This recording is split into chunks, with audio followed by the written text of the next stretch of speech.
This is a 2020 Toyota Wigo. Teka, ulitin natin, di convincing eh. Parang may naamoy ako hindi maganda. Hindi convincing. Ito mama ng ulo ko dito. Oh. So pa.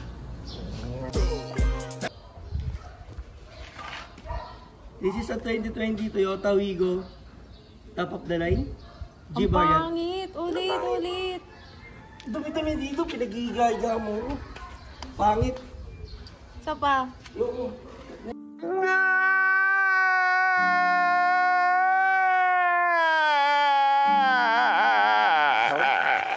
Another one. This is a 2020 Toyota Wigo G. Top of the line. Ang pangit. Anong pangit? Tama na yan. This is a 2020 Toyota Wigo G. 22K Odo. 495K. 89K all in DP. Tama na yan. Ayoko na mag-review. TikTok yan.